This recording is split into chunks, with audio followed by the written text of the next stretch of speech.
'n leer dapper en vasberade manne, uit Escape from Culloden, deur die Chevalier de Johnstone.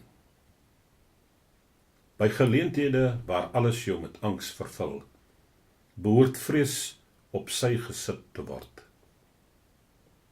Wanneer ons omring word deur gevare, behoort geen onheil ons te pla nie. Ten spyte van ons beste beplanning, mag ons ondernemings tekortskiet, maar die standvastigheid wat ons in teëspoed aan die dag lê, is die edelmoedigste sieraad van deugdsaamheid. Dit is die wyse waarop 'n weergalose voortvarende prins met slegs 7 manne homself behoort te gedra het, toe hy voet aan wal in Skotland gesit het. Ons was in beheer van die passe tussen Ruthven en Inverness. Dit het ons genoeg tyd gegee om ons volgelinge by mekaar te kon kry.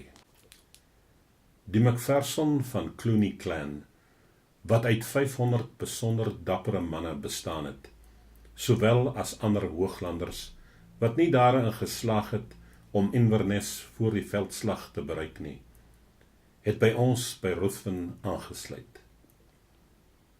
Ons getalle het elke oomblik aangegroei, en ek was vas oortuig daarvan, dat in die bestek van 8 dae, ons 'n magtige leer as ooit tevore sou kon hê.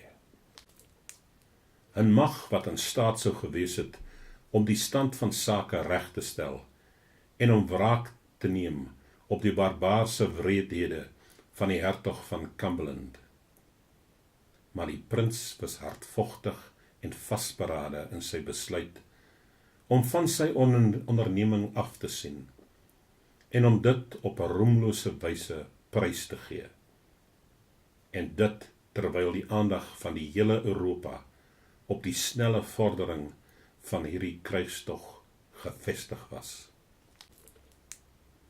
Ons skeiding by Ruthven was waarlik hartverskeurend. Ons het mekaar 'n ewigdurende vaarwel toegeroep. Niemand kon weet of die skafot sy lot sou wees nie. Met hartroerende en smartlike geweeklaag het die Hooglanders uiting gegee aan hulle verdriet. Trane het by hulle wange afgeloop, toe hulle daaraan gedink het, dat hulle land daarna aan die diskresie van die hertog van Cumberland oorgelaat is, en dat dit op die punt was om geplunder te word, terwyl hulle en hulle kinders niks anders as slawe sou wees nie, sonder enige toevlug in die staat van omkeerbare ellende. So het prins Charles sy onderneming met 7 manne begin, en toe daarvan afgesien op 'n tydstip toe hy as leier aan die hoof van 7000 kon gestaan het. Hy het verkies om stoksiel alleen in die berge rond te dwaal, die hele tyd blootgestel aan Engelse troepe, wat deur die hertog van Cumberland uitgestuur is om hom te agtervolg, te vang en terecht te stel. Die troepe was kort op sy hakke, soms het hulle baie naby hom verbygegaan, maar hy het hulle wonderbaarlik ontwyk. Hy het geweier om die leier van 'n leer dapper en vasberade manne te word. Hulle lojaliteit en geneentheid was bo enige twyfel, en hulle almal sou hulle laaste druppel bloed stort om hom te beskerm. Dit was inderdaad toe hulle die enigste manier om die skafot vry te spring en om hulle families te red van die bose en barbaarse soldate. Die hooglande is vol kraanse en passe deur die berge, waar slegs 1 persoon op 'n slag deur kan gaan. 1000 manne sou vir jare hulle self teen 100.000 kon verdedig. Groot getalle beeste het daar floreer, en 100.000 van hulle was jaarliks aan die Engelse verkoop. dus sou daar geen tekort aan kos gewees het nie. Maar dit sou net as 'n laaste toevlug nodig gewees het om 'n guerrilla-oorlog te voer, want ek was moreel oortuig daarvan dat in die bestek van 10 of 12 dae ons in 'n posisie sou gewees het om terug te keer na Inverness toe, om daar teen die hertog van Cumberland op gelyke voet te kon veg. Wanneer ek terugdink aan die gebeurtenisse, is ek altyd verstom dat Lord George Murray en die ander clan hoofmanne nie besluit het om hulle alleen in hierdie soort guerrilla-oorlog in die berge sonder hulp te verweer. Want soos 'n bekende skrywer eens gesê het, wanneer die swaard uitgetrek word, behoort die skede weggegooi te word. Daar kan geen kompromis wees nie. Dis oorwin of sterf. Dit sou verhoed het dat baie bloed later by die skafot in Engeland sou vloei. En dit sou die amper totale uitwissing van die Hooglanders, wat sedertdien plaasgevind het, verhinder het.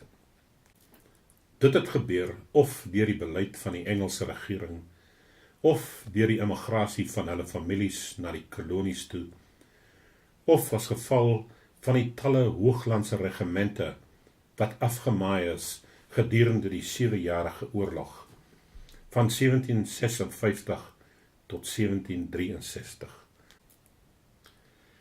Uiteindelik het die prins op 17 September 1746 per skip vertrek, nadat hy in die verloop van 5 maande sekere 1000 keer meer aan die dood blootgestel was, as wat die geval sou gewees het, as hy moedig en met volharding opgetree het, en sy getroue Hooglanders gelei het, vir so lank as wat hy vordering teen die Engelse kon maak.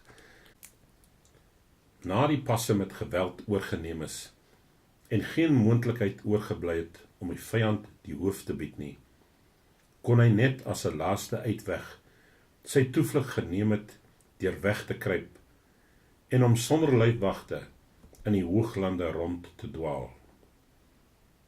Maar ons situasie was nie wanhoopig nie.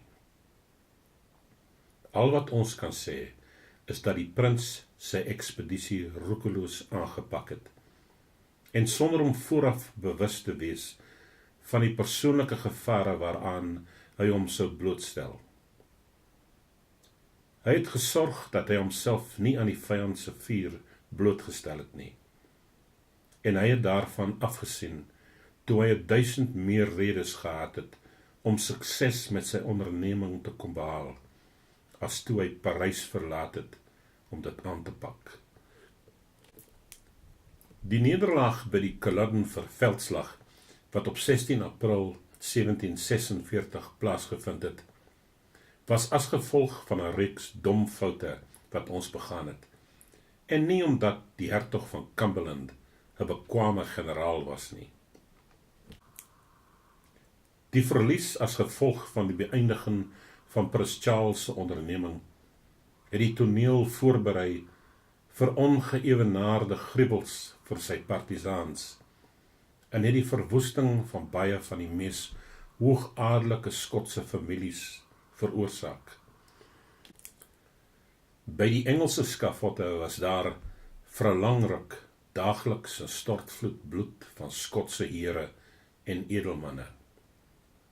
Hulle teregstellings het as 'n skouspel gedien om die Engelse gepepel, wat van nature 'n wrede en barbaarse ingesteldheid gehad het, te vermaak. Die inbesitneming van die Hooglanders se landgoed het hulle families tot bedelaars verneder.